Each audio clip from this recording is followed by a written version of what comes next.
Dans cette vidéo Brighton, je vais vous expliquer comment on appaire un capteur.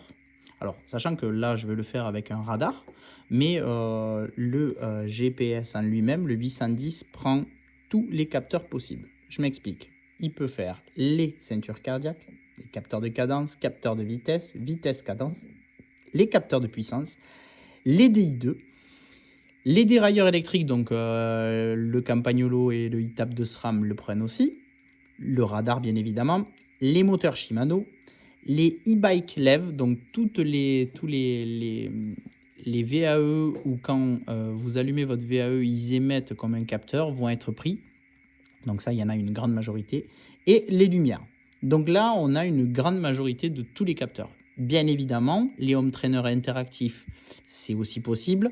La seule différence, c'est que vous ne passez pas directement par ajouter capteur, mais vous allez directement dans Home Trainer. Donc là, vous allez appuyer, le Home Trainer est allumé, ça va le capter et donc vous allez pouvoir gérer le Home Trainer directement avec votre GPS. Pour l'instant, on va le faire directement avec un capteur, donc je vais le faire avec un radar.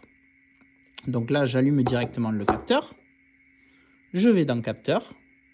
Donc là, vous voyez, j'avais déjà mon capteur de puissance et ma ceinture cardiaque. J'ai allumé le radar, donc bien évidemment, je vais sélectionner le radar. Et là, il m'apparaît. Je le sélectionne.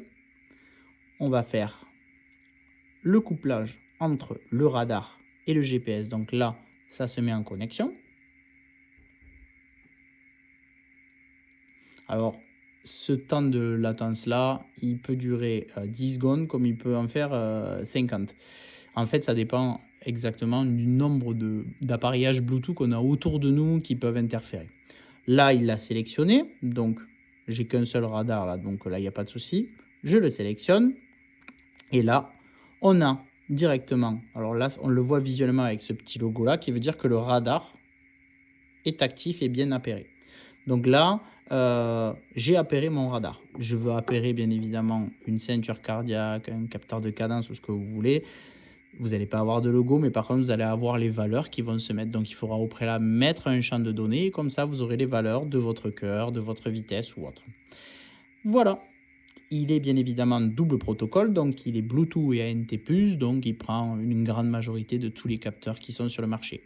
Si éventuellement vous avez un capteur qui est d'une autre marque, d'une marque qui est différente que Brighton, il faut juste savoir qu'à partir du moment où vous avez votre protocole d'accès qui soit Bluetooth ou ANT+, il va pouvoir s'y associer sans problème. Voilà.